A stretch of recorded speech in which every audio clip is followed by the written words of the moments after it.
When it comes to trauma, most survivors return to normal given a little time. However, some people have stress reactions that don't go away on their own or may even get worse over time. These individuals may develop post-traumatic stress disorder. Post-traumatic stress disorder is a psychological condition or injury of the mind. It can occur following a life-threatening event like military combat, natural disasters, terrorist incidents, serious accidents, or violent personal assaults. When did you first join the military? I joined in 1967, September 1967, at the age of 20. And expressions it was hell, because there was a lot of racial discrimination, and I know that I couldn't speak no English at all at that time, and the color of my skin, I got a lot of problems. It was rough. It was very rough for me. And did you serve in any wars? Yes, Vietnam. Did you see combat?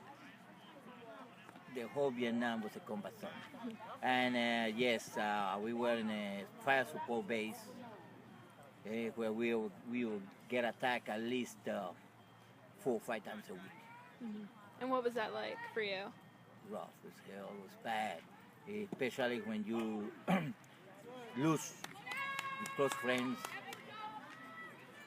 right in front of you, and it's tough. Mm-hmm. My name is Donald Christopher Jacob III. I'm a private first class in the United States Marine Corps. I first joined the Marine Corps February 25th in 2013. What can you tell me about post-traumatic stress disorder? Post-traumatic stress disorder is something that happens if you have like a very traumatic experience in your life, like let's say someone in combat, they got shot at, or see one of their friends die right before their eyes. You know, it's kind of like burned in your brain, and it's a brain injury. I mean, it really affects you for the rest of your life. If you get flashbacks, you do things that, you know, you usually wouldn't do. I know a couple people in the Marine Corps that were affected by PTSD. One, when I was at Marine Combat Training, some of the instructors had very bad PTSD. It wasn't very noticeable, but sometimes they'd have flashbacks, and the next thing you know, they're doing something that they wouldn't do, like usually out of the ordinary, whether it be just maybe hurting like another Marine, whether it be a student or an instructor. They'd be doing something just that's ridiculous that they would never normally do. It's something that it will follow you through life. Start having the problems. Myself, I started having problems in 1969. I started having problems, and tried to get assistance. At that time, they didn't believe in post-traumatic stress disorder. And the answer I was given in Fort Hood, Texas, was that nothing wrong with me. I was just a drunk looking for an easy paycheck. PTSD is marked by clear physical and psychological symptoms. It isn't clear why some people develop PTSD and others don't. Whether or not you get PTSD depends on many things, including how intense the trauma was or how long it lasted, if you were injured or lost someone important to you, how close you were to the event, how strong your reaction was, how much you felt in control of events, and how much help and support you got after the event. PTSD symptoms usually start soon after the traumatic event, but they may not appear until months or years later. They also may come and go over many years. People with PTSD may also have other problems. These include feelings of hopelessness, shame or despair, depression or anxiety, drinking or drug problems, physical symptoms or chronic pain, employment problems, and relationship problems, including divorce. But for me, for myself, there was no help. I rely on alcohol in order to be able to sleep, to get over the nightmares and the stress. I rely on alcohol for years, which caused me some problems within my life. PTSD has always been around, but it wasn't always known as such. Dating from World War I, shell shock is probably the most famous term for PTSD. By December 1914, up to 10% of officers were suffering from shell shock.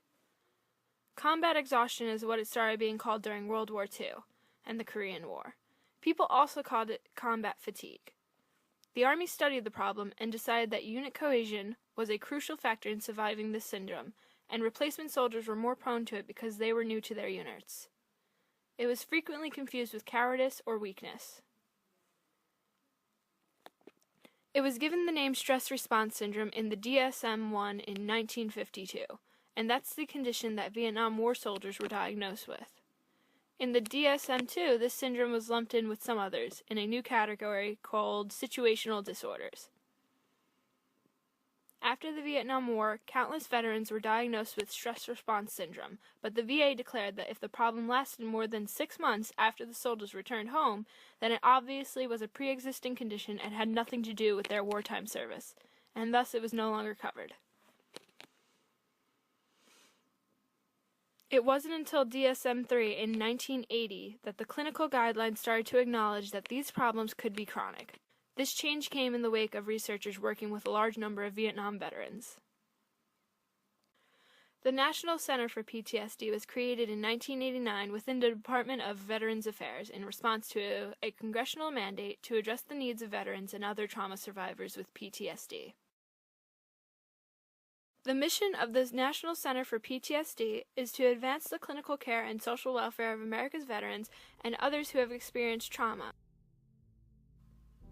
As stated before, it was called shell shock or combat fatigue during earlier times. What sets this generation's wars apart, experts say, are the repeated deployments to combat zones.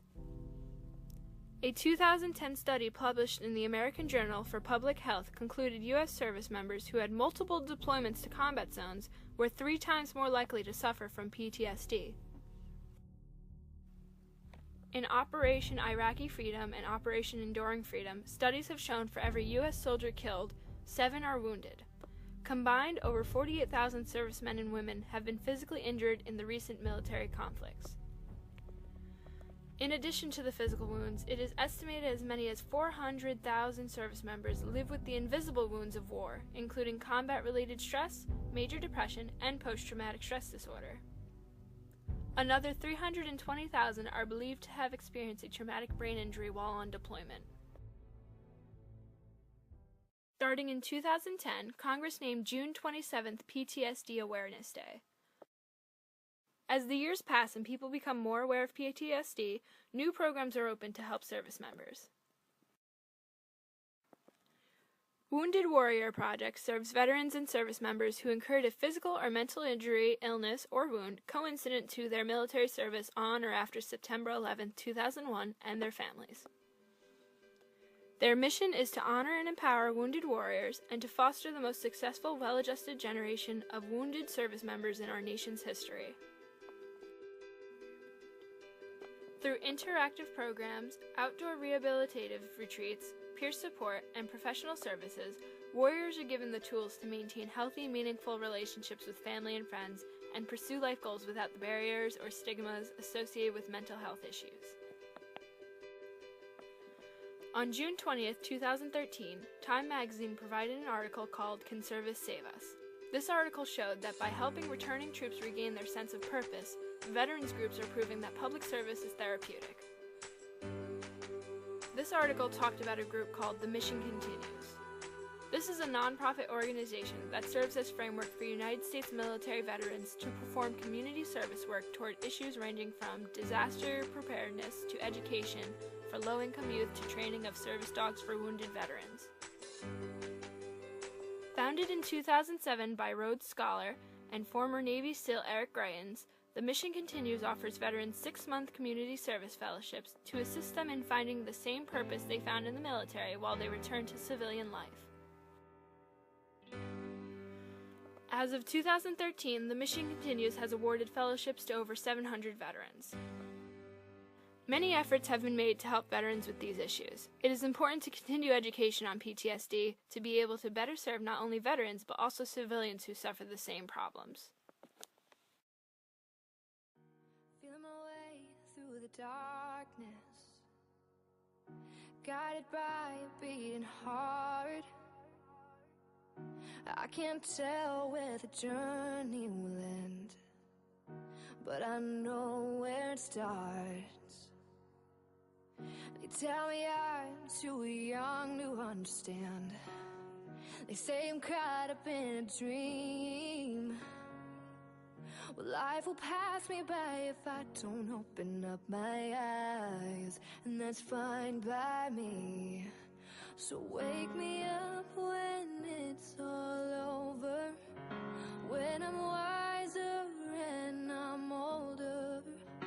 All this time I was finding myself, and I didn't know I was lost. So wake me up when it's all over, when I'm wiser and I'm older.